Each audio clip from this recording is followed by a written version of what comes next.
Señoras y señores, muy buenas noches y bienvenidos a esta cita semanal que ustedes y yo tenemos con el conocimiento.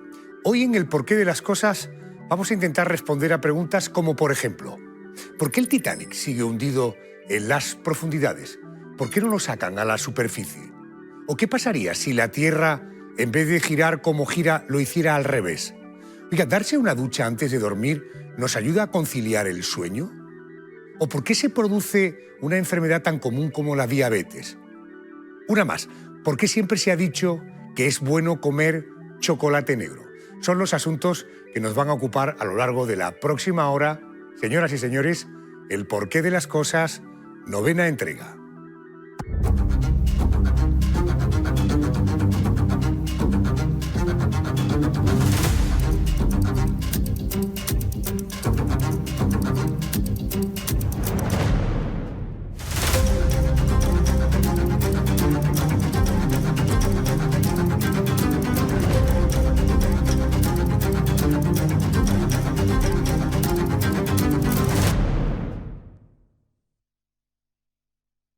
Fíjense, hace ya casi 111 años que se produjo el naufragio más importante, el más notable de la historia. La noche del 14 de abril de 1912, solo 4 días después de zarpar desde el puerto de Southampton, en Reino Unido, el Titanic se hundía en aguas del Atlántico Norte tras chocar con un iceberg. Nadie supo de su posición hasta que el 1 de septiembre de 1985 el oceanógrafo Robert Ballard lo localizaba a casi 4.000 metros de profundidad. Precisamente hace unas semanas se publicaban estas imágenes. Vamos a compartirlas, vean conmigo. Imágenes que fueron grabadas hace 37 años, pero que hasta ahora no se habían hecho públicas. Una grabación realizada por la institución oceanográfica Booth Hole, con la ayuda de un pequeño sumergible con capacidad para 3 tripulantes. La filmación se realizó 9 meses después de que Ballard ubicara los restos. Y ahí sigue el Titanic, en el mismo lugar, en ese lugar en el que se hundió en 1912. Desde que se descubrió la ubicación de las ruinas del Titanic, se han sacado a la superficie cientos de objetos. Pero, ¿por qué no se ha rescatado el propio barco? Déjenme que les voy a presentar, tengo el honor de presentar y que me haya querido atender a Jesús Ferreiro. Es presidente de la Fundación Titanic y una de las personas que más sabe sobre este mítico barco. Jesús, querido compañero, buenas noches.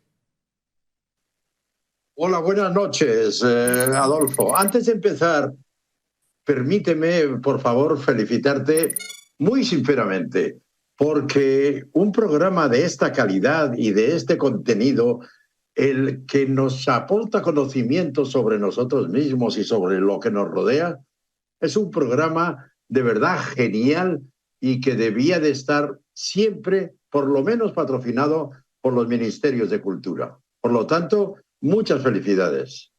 Viniendo de ti, además, toda una personalidad, porque seguro en cuanto han oído su nombre y su voz, recordarán uno de los programas que han hecho historia de la radio como era, como fue, como es, de hecho, en el presente, Onda Pesquera. El Titanic se hundió en el año 1912, sus restos se localizaron 73 años después.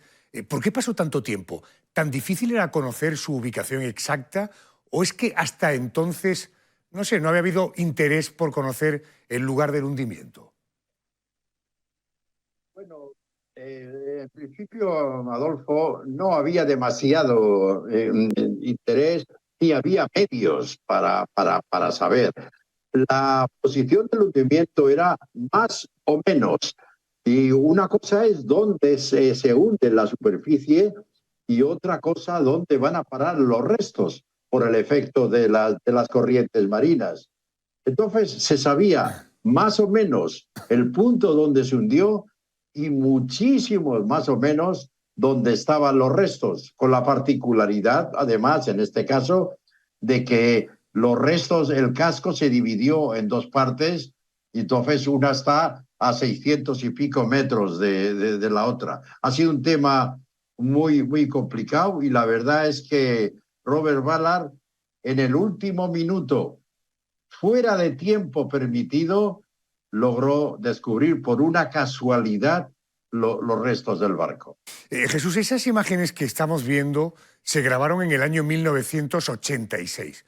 Hoy, 37 años después, ¿qué debemos suponer? ¿Cómo debemos suponer que están esos restos? ¿Cómo está afectando el paso del tiempo bajo el agua a las ruinas del Titanic?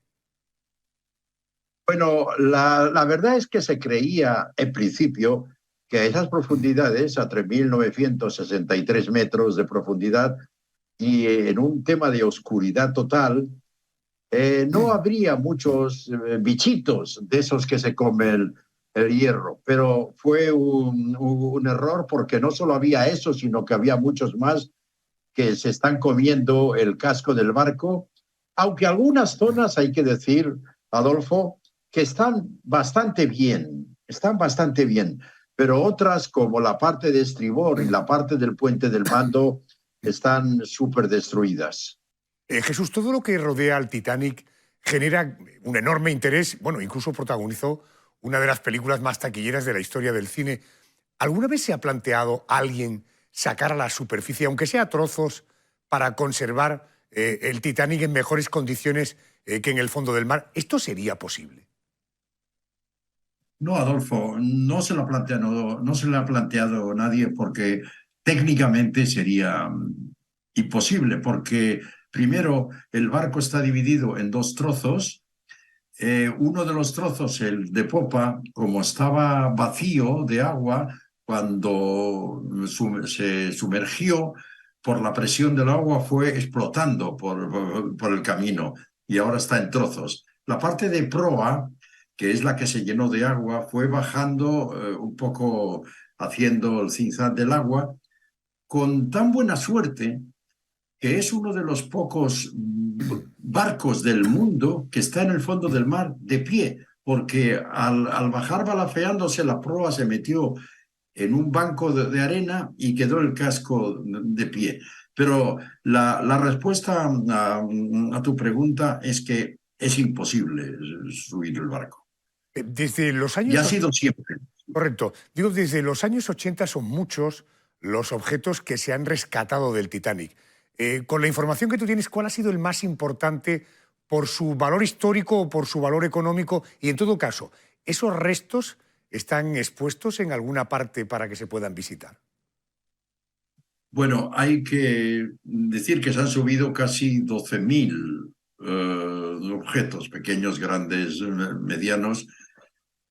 Nadie, ningún particular puede tener ningún objeto de los rescatados del fondo del mar, de los restos del Titanic. Nadie. Y el que diga que tiene algo no es verdad, porque todos los objetos son propiedad de...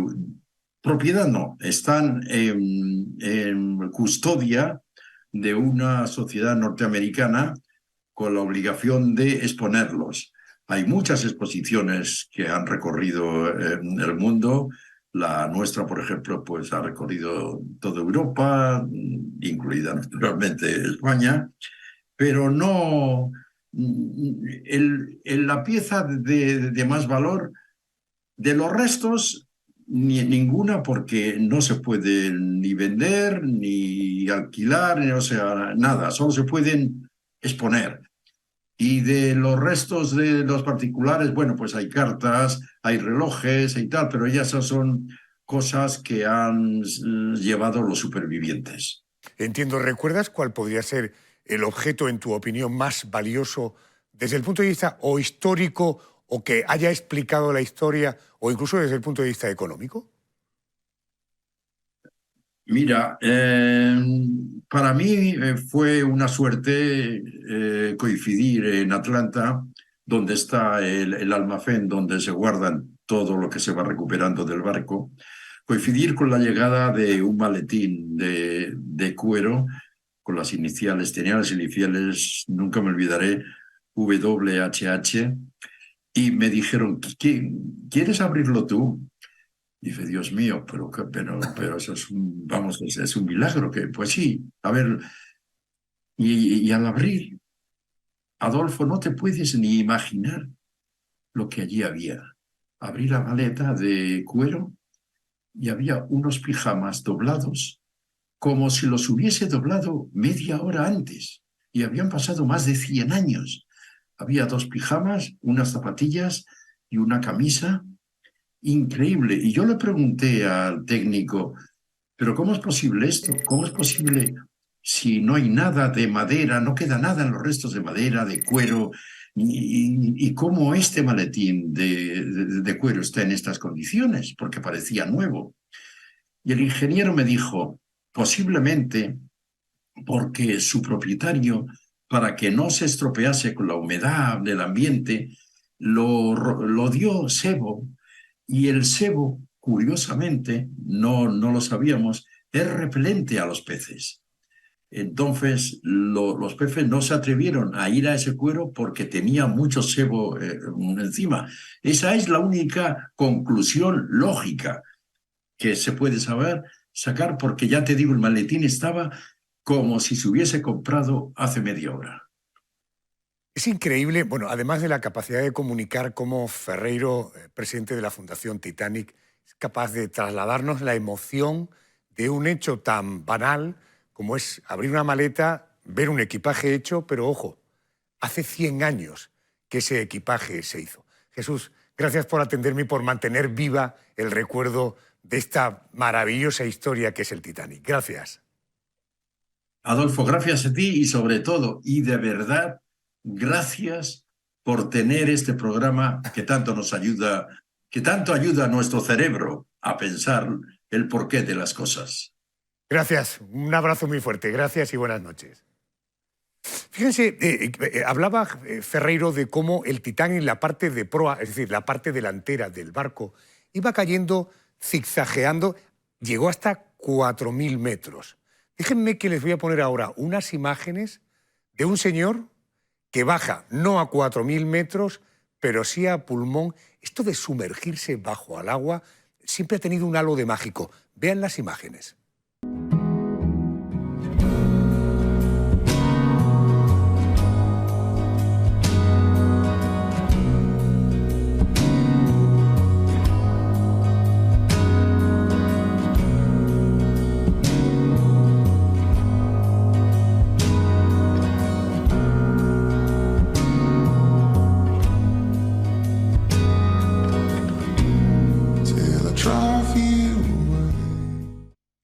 Ciertamente es hipnótica las imágenes y sobre todo la sensación, no sé si a ustedes les ha parecido, de una piscina casi infinita. Bueno, mientras veíamos estas imágenes, mientras están ustedes viendo este programa, ojo porque la Tierra se está moviendo a una velocidad de vértigo, más de 1.600 kilómetros por hora.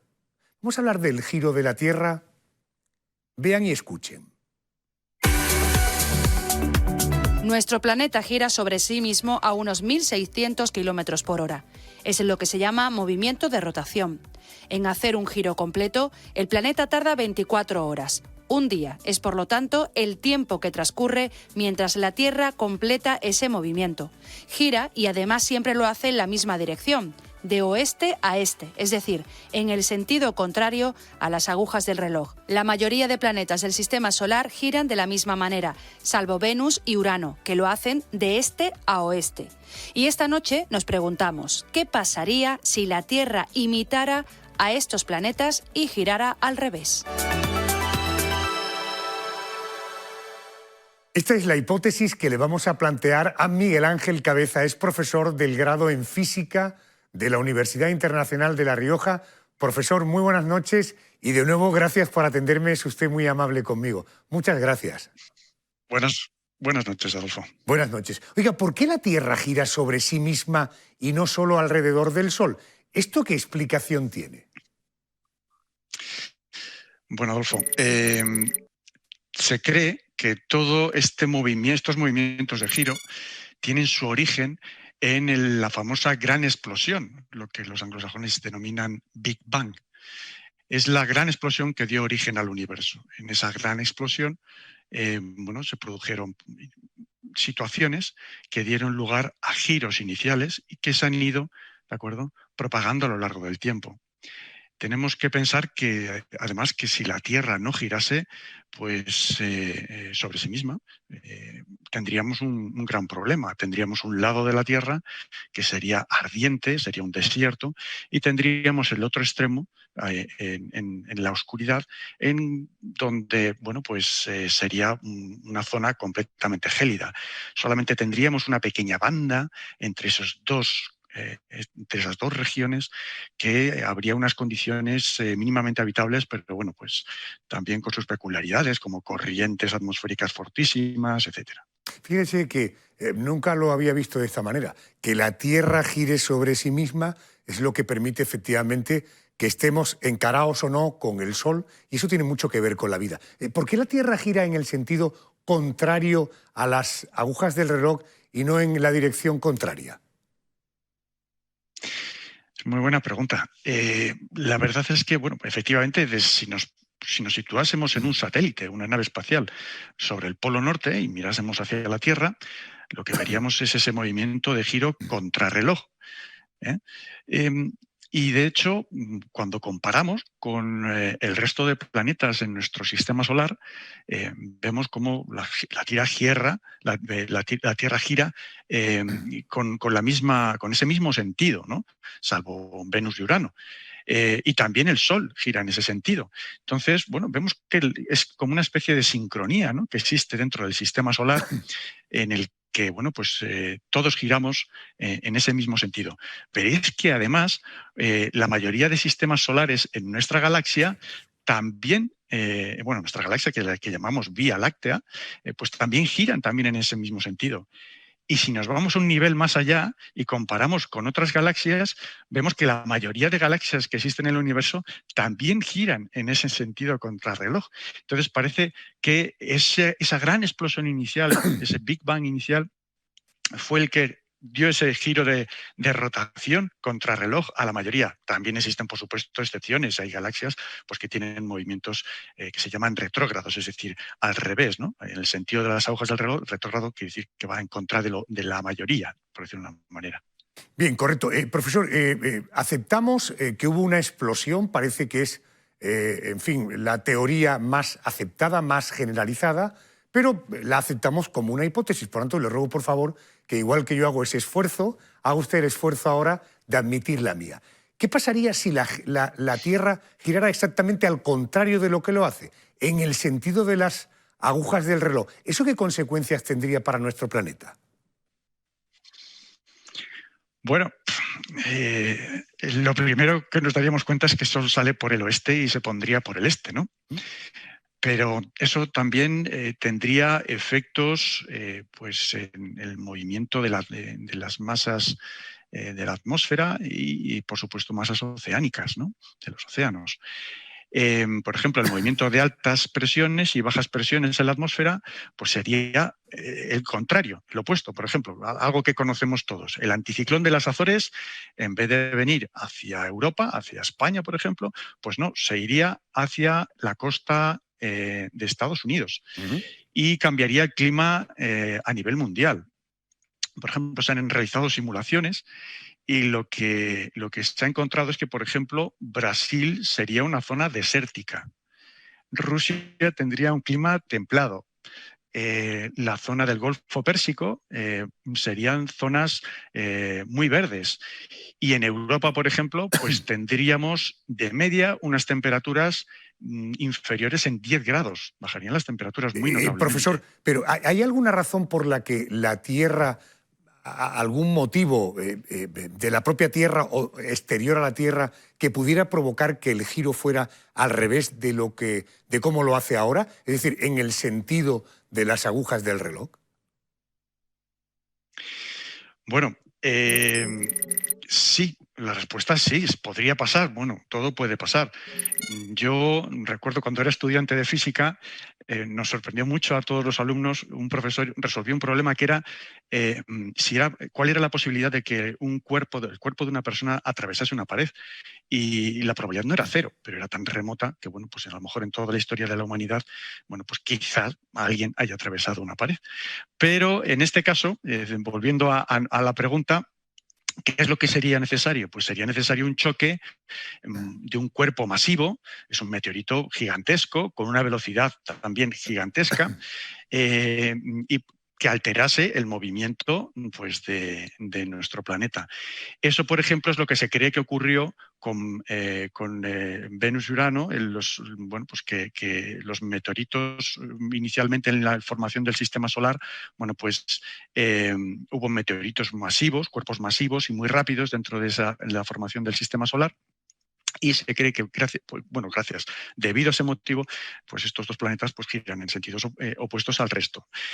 Y lo que ocurre es que en la etapa que nos encontramos del sistema solar, que es, digamos, una etapa de madurez, esas circunstancias pues son altamente improbables. Correcto. Entonces podemos dormir muy tranquilos. En todo caso, profesor, admítame, estamos teorizando recibir el impacto de un meteorito de tal categoría y a tal velocidad que hiciera que en vez del giro de la Tierra fuera este otro, pero tiene que ser justo en la dimensión para que no destruya el planeta. Porque claro, el bombazo tendría que ser espectacular para cambiar el sentido de nuestro giro, pero no lo suficientemente potente como para destruir el planeta, ¿no? Sí, por eso la verdad es que la probabilidad es tan remota que no nos debe preocupar. Y también el motivo es que si llegase a cambiar el giro del planeta, tampoco nos íbamos a enterar. Es como si circulásemos en un tren de alta velocidad a 1.600 kilómetros por hora, que es la velocidad que tenemos más o menos por ir en la superficie de la Tierra y estar girando.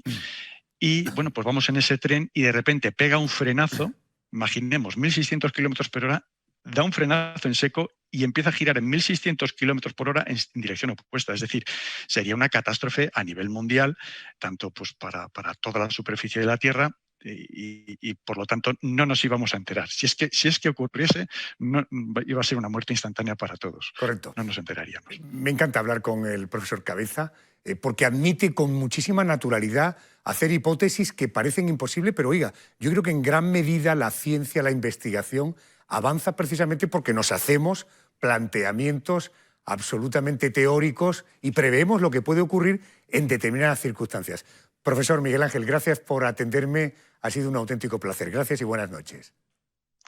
Muchas gracias por la invitación. Gracias. Buenas noches. Bueno, decía el profesor Cabeza, dice, el impacto de un meteorito, ¿no? Vamos a ver imágenes de un divulgador que nos habla precisamente de las probabilidades de que pudiéramos sufrir un impacto de un meteorito.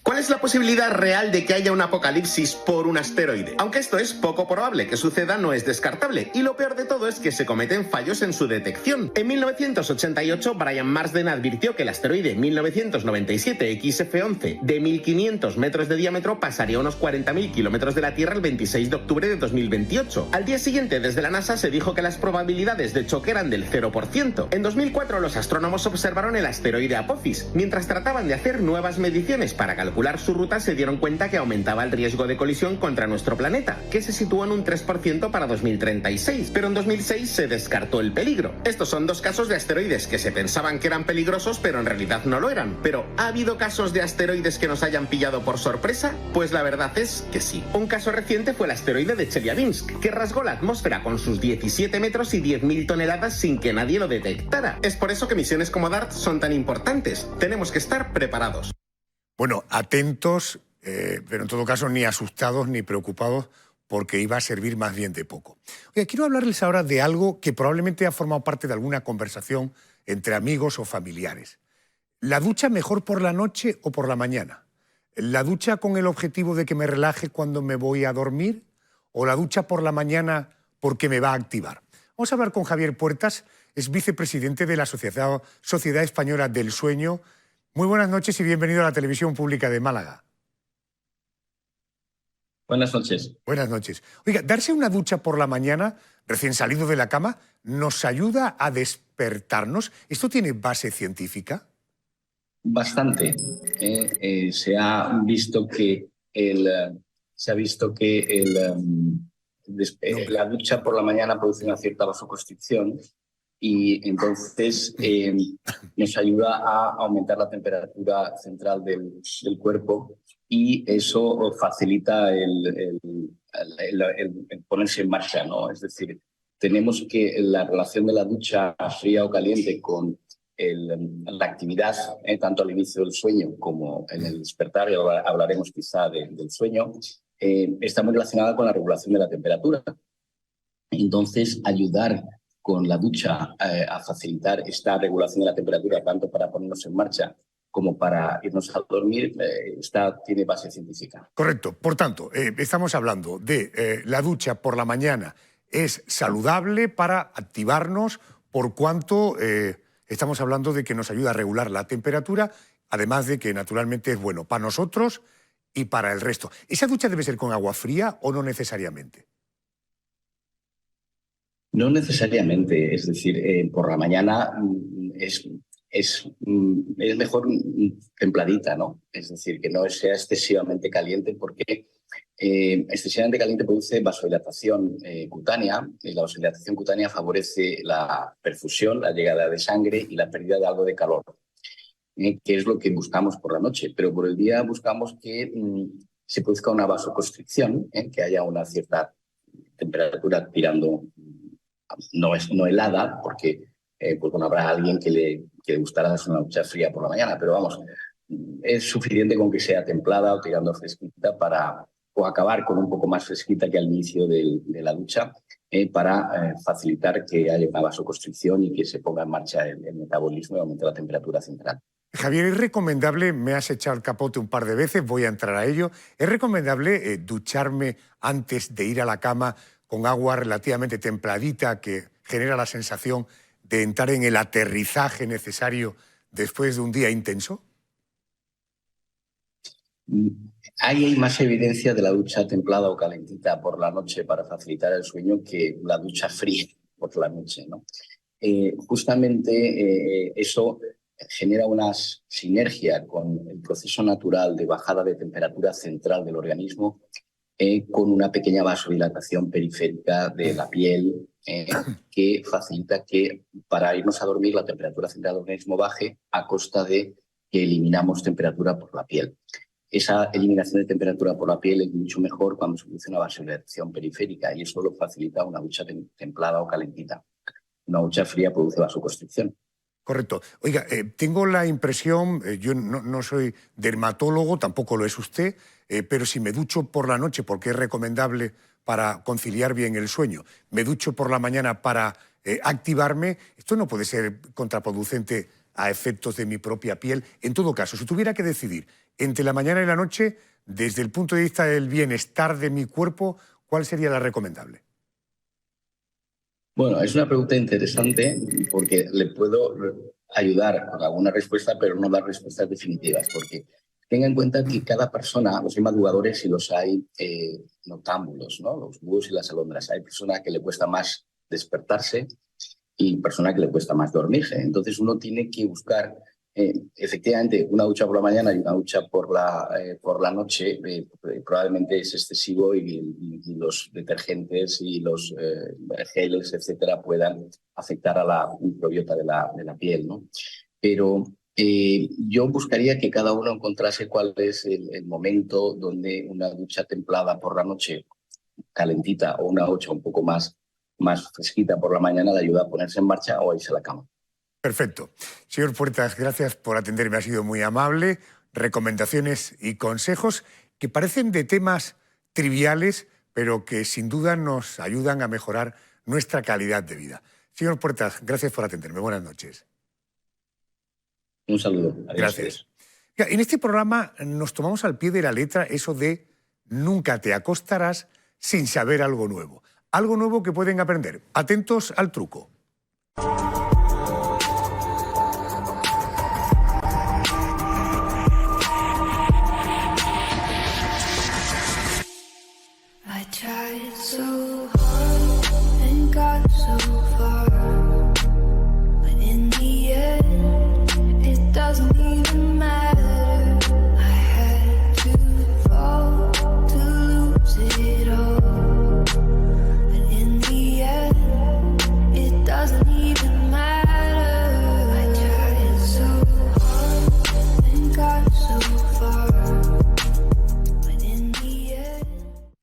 Les quiero hablar ahora de una enfermedad, un padecimiento que en España, fíjate, afecta a más de 5 millones de personas.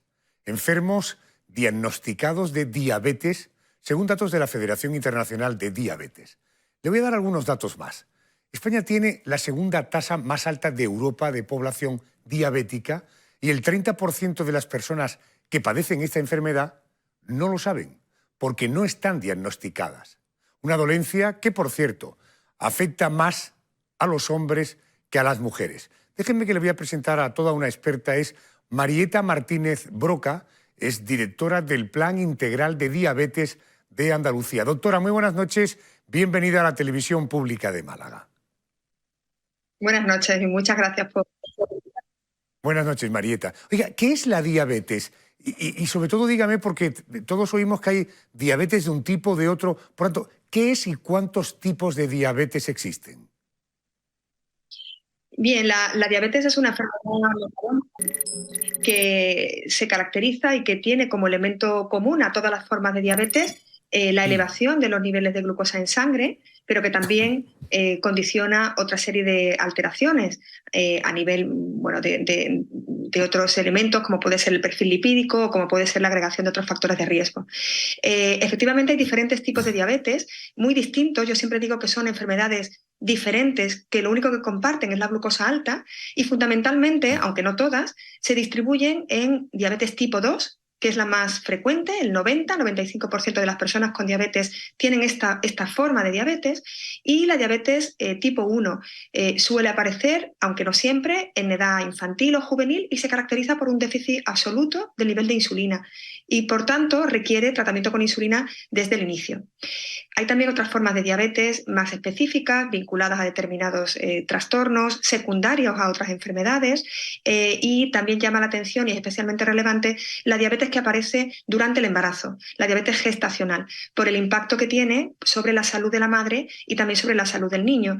Y, por tanto, constituye también un tipo relevante en nuestra práctica clínica de diabetes. Oiga, ¿la diabetes se desarrolla por unos hábitos de vida, no sé, de alimentación que la favorecen, o detrás de esta enfermedad hay siempre una especie de predisposición genética? Pues muy buena pregunta, porque incide sobre un elemento importantísimo que desde aquí creo que todos tenemos un poco la obligación de divulgar y de difundir, que es el fomento de estilos de vida saludables. La forma más frecuente de diabetes, la diabetes tipo 2, sí que se vincula muy estrechamente a algo que todos conocemos y que además es muy frecuente en nuestra comunidad, que es la obesidad o el sobrepeso, y también al sedentarismo. Estos factores de riesgo son modificables y un fomento de estilos de vida saludables orientado a aumentar la actividad física, a implantar el patrón de dieta mediterránea, a conseguir un peso adecuado, pues son elementos clave para evitar la aparición de la diabetes tipo 2. Efectivamente, la diabetes tipo 2, como bien decían al inicio, se relaciona y aparece más frecuentemente en población masculina, en hombres, y también tiene una importante carga genética, una importante base genética, es decir, una predisposición a sufrirla. Son elementos no modificables, pero sí está en nuestra mano intentar el fomento de estos estilos de vida saludables para evitar, ya que tienes el riesgo de desarrollarla, evitar la progresión a esta forma de enfermedad. Correcto. Sí me gustaría también resaltar muy brevemente que en el caso de la diabetes tipo 1 los estilos de vida no previenen la enfermedad, y esto también es un mensaje que me gustaría transmitir, porque bueno, muchas veces, como son enfermedades que aparecen en la edad infantil, pues muchos padres o madres se cuestionan si podían haber hecho algo, podían haber incidido en algo para evitar su progresión, y ciertamente en la diabetes tipo 1 no hay ninguna labor preventiva para evitar que aparezca, aunque lógicamente en la población infantil pues los estilos de vida saludables, por supuesto generales, deben ser fomentados, ¿no? Entendido. Oiga, ¿y cuáles son las señales que nos advierten de que podemos padecer diabetes? En definitiva, ¿cuáles son los síntomas? Pues lo más frecuente es que no existan. Por eso es tan importante este diagnóstico, este cribado, que es como nosotros le llamamos, para detectar la diabetes en aquellas personas que la tienen y no lo saben. Y como bien apuntabais al principio del programa, pues puede afectar hasta 1 de cada 3 personas con diabetes. Es por tanto muy importante que los ciudadanos se aproximen a sus equipos de atención primaria para realizar lo que llamamos un cribado, que es algo muy simple, es un análisis de sangre con una extracción sencilla en ayunas que no requiere pues, ninguna preparación especial. Y sobre esto se debe incidir especialmente si existen factores de riesgo. Se recomienda realizar esta determinación por encima de 45 años de forma periódica y especialmente si se tiene algún factor de riesgo, antecedentes familiares, obesidad, hipertensión, dislipemia. Si se ha tenido diabetes en el embarazo anterior, todos estos son factores de riesgo para aparición de diabetes tipo 2 y, por tanto, pues nos marcan la importancia del cribado. Perdone, me ha parecido entender un término como bilipedia, ¿ha dicho usted? Dislipemia, perdón. ¿Y eso qué significa? Alteración de los niveles de colesterol en la sangre, de los lípidos en la sangre. Correcto. Elevación del nivel de colesterol o del nivel de triglicéridos. Oiga, con un simple análisis de sangre, ese resultado nos puede dar alguna pista si estamos cerca de tener niveles donde podamos considerarnos diabéticos. Sí, la alteración es un continuo, es decir, nosotros, bueno, por nuestra necesidad de clasificar a veces las enfermedades establecemos un nivel determinado por encima del cual hablamos de diabetes, pero existe un periodo, una elevación previa a ese nivel que nosotros marcamos como de diabetes que marca un riesgo alto. Un término clásico que se venía utilizando frecuentemente y que a mí me gusta mucho y recupero mucho porque es muy gráfico, que es una situación de prediabetes. Un nivel de glucosa en ayunas entre 100 y 125, aunque no es diagnóstico de diabetes, sí marca una situación de alto riesgo para desarrollo de diabetes. Y por tanto ahí tenemos que intensificar todas estas medidas de estilos de vida para pues, evitar que progrese, porque el riesgo de que evolucione una diabetes tipo 2 ya con niveles más elevados es muy alto. Correcto. Ojo que no estamos hablando de una enfermedad fulminante, pero es una enfermedad bastante incompatible con el organismo humano. Quiero preguntarle, ¿qué consecuencias tiene para la salud padecer diabetes? ¿A qué otras enfermedades se puede incluso asociar y qué órganos suelen sufrir de manera especial cuando alguien tiene diabetes? Sí, es verdad que hemos puesto el acento en la forma de diagnóstico de la diabetes tipo 2, que es habitualmente asintomática, aunque sí existen formas agudas, ¿no? Formas de hiperglucemia, de glucosa muy elevada, que sí dan síntomas agudos. Y también quisiera aquí hacer alguna pequeña aclaración. Antes me hacía referencia a que habitualmente la diabetes no da síntomas, estoy hablando de la diabetes tipo 2, pero en la diabetes tipo 1 sí hay unos síntomas muy claros que todos tenemos que tener en mente. Y porque principalmente afecta a población pediátrica y a población joven. Y esto quizás es una llamada de alerta que me gustaría aprovechar este foro para hacerlo, ¿no? Orinar mucho, beber mucha agua. Esto siempre damos este señal de alerta si el niño pide salir de la clase muchas veces porque necesita ir al baño o pide agua con mucha frecuencia y al profesor le llama la atención o al padre le llama la atención. Puede ser un signo precoz del inicio de una diabetes tipo 1 que debe ser evaluada, debe ser simplemente contrastada con su pediatra para valorar esta posibilidad, ¿no? Entonces, efectivamente no suele ser fulminante, pero en algunos casos la clínica sí es muy llamativa y si no la detectamos, sí puede progresar a una forma aguda y de riesgo importante para la vida incluso de estos niños o jóvenes que debutan con esta diabetes tipo 1, ¿no? Hecha un poquito esta aclaración que no había a lo mejor detallado correctamente o adecuadamente antes, efectivamente la diabetes, la glucosa elevada y todos los factores de riesgo que la asocian afectan típicamente a una serie de órganos y sistemas, ¿no? Fundamentalmente, aumenta el riesgo de enfermedad cardiovascular, problemas de cardiopatía isquémica, enfermedad cerebrovascular, vascularización en las piernas también, arteriopatía periférica, con una complicación muy temida como es el pie diabético, y también afecta a los pequeños vasos, los vasos que irrigan la retina, los vasos que irrigan el riñón, y por tanto es una causa conocida de retinopatía diabética, afectación de la retina por culpa de la diabetes, y de nefropatía diabética, afectación de la función del riñón por culpa de esa exposición a niveles de glucosa altos. Entonces, efectivamente, es una enfermedad sistémica, una enfermedad que afecta a muchos órganos y sistemas muy diversos y de una forma importante si no se pone un tratamiento adecuado. Doctora, apelando a su capacidad de síntesis, ¿de qué manera las diabetes condicionan la vida a la persona que la sufre? Pues de forma completa, de forma completa. Es una presencia continua de toma de decisiones, especialmente en las personas que reciben tratamientos con insulina, tanto tipo 1 como tipo 2 con insulina, porque exige un esfuerzo continuo, un esfuerzo primero de vigilancia de estilos de vida y de cumplimiento de estilos de vida. En el caso de los pacientes que reciben insulina, toma de decisiones muy concretas, de dosis, que le obligan a pues, chequear sus niveles de glucosa y a tomar decisiones sobre el tratamiento de forma diaria, ¿no? Entonces, lo que nos vuelcan los pacientes, probablemente esto ellos lo pueden contestar mucho mejor que yo, es esta sensación de situación permanente de vigilancia, ¿no? Bueno, estar alerta a lo que me puede ocurrir para tomar decisiones correctas, ¿no? Correcto. Y esto efectivamente nos lo vuelcan así.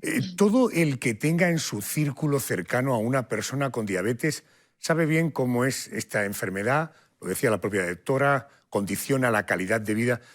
Con el objetivo de mejorarla, hay un prestigioso laboratorio, su nombre es Abbott con 2 Bs, es una empresa de salud especializada en investigación y en fabricación de productos innovadores. Ha desarrollado el llamado sistema Flash de monitorización de glucosa, ¿no? Que se llama el Freestyle Libre. Oiga, esto que suena así un poco raro y extraño, ¿en qué consiste este sistema y de qué manera ayuda a mejorar la calidad de vida de los diabéticos? La prestación que comenta, ¿no? es una forma de lo que llamamos monitorización de glucosa intersticial. Esto quiere decir que tradicionalmente las personas con diabetes, para poder vigilar sus niveles de glucosa y tomar decisiones, tenían que realizarse las punciones en los dedos, ¿no? Todos lo hemos visto si hemos tenido en el entorno cercano esta situación, ¿no? Medir el nivel de glucosa en la sangre, directamente pinchándose en los dedos. Estos dispositivos permiten medir la glucosa no en la sangre directamente, sino en el líquido que hay alrededor, de una forma muy precisa, ¿no? Esto evita los controles de glucemia capilar y, más que esto, que no es poco, lo que permite es una valoración continua, una valoración frecuente de los niveles de glucosa sin necesidad de hacer esas medidas y permite saber la situación del paciente en cada momento y no solo saber cómo estoy, sino tomar decisiones hacia adelante. ¿Hacia dónde va mi glucosa? Mi glucosa está subiendo, mi glucosa está bajando. Luego eso es una información muy potente para poder tomar decisiones correctas, Oiga, que es a lo que nos referíamos. Una pregunta, si yo no soy diabético, ¿tiene sentido que el modelo de poder saber en qué situación estoy sería también utilizar esto o estamos disparando cañonazos simplemente para abatir a una mosca? Quiero decir, más allá del pinchacito que me daría un nivel de información, yo que no soy diabético, ¿tendría sentido utilizar este procedimiento? Realmente no. Las medidas que nosotros recomendamos para personas que quieren y deben hacerse un cribado de si tienen o no diabetes, pues es un método bastante más sencillo y bastante más sostenible también, que es una determinación de glucosa en plasma venoso, es decir, una extracción de sangre. Esto es lo que recomendamos para detectar una diabetes a la población general. Es verdad que hay situaciones muy específicas, y igual habéis visto en algún deportista, algún maratoniano incluso, ¿no? O algún otro que utiliza este tipo de sensores, estos o de otro tipo, para medir de una forma muy exacta sus niveles de glucosa. Pero en la población general lo que recomendamos es acudir a su equipo de atención primaria, especialmente si tiene factores de riesgo, para hacer el cribado, un análisis de sangre y saber si tiene o no diabetes. Correcto. Y estar atentos a síntomas que pueden ser de diabetes tipo 1. Correcto. Por tanto, resumiendo, un simple análisis de sangre nos puede alertar de la posibilidad de que nuestros niveles de glucosa no sean aceptables. Uno, ojo en jóvenes y en niños, si van mucho al baño a hacer pis o tienen necesidad de beber agua con mucha frecuencia, cuidado porque nos podría estar dando alguna información. Para aquellos que no somos diabéticos, un control con un simple pinchazo nos lo puede contar. Y aquellos que son diabéticos, ojo con este modelo del laboratorio Abbott, que te da suficiente torrente de información para que puedas gestionar la enfermedad con inteligencia. Y en todo caso, Ojo que estamos hablando de una enfermedad, la diabetes, que si está controlada puedes vivir, a pesar de, en fin, de lo que supone pincharte, nivelar y equilibrar tus niveles de glucosa a través de la insulina, pero ojo, porque estamos hablando de una enfermedad muy seria. Marieta Martínez Broca, directora del Plan Integral de Diabetes de Andalucía, si algo me ha quedado claro, que estando usted en la sanidad pública y con el nivel de información que acaba de volcar y, por tanto, de conocimiento, podemos estar muy tranquilos. Doctora, gracias por atenderme. Muchísimas gracias por servir para la divulgación, para transmitir nuestro mensaje y mucho también reconocimiento a todos los profesionales del sistema sanitario público de Andalucía. Muy amable, señora. Gracias, doctora. Gracias, buenas noches. Bueno, voy a recibir a un invitado que está esperando para entrar en plató. No se lo pierdan porque hemos hablado de la glucosa, del azúcar, vamos a hablar del chocolate. Vamos a ser valientes y hablemos del chocolate de comer, naturalmente. Mientras, les dejo, en mi opinión, con los mejores anunciantes. Ahora volvemos.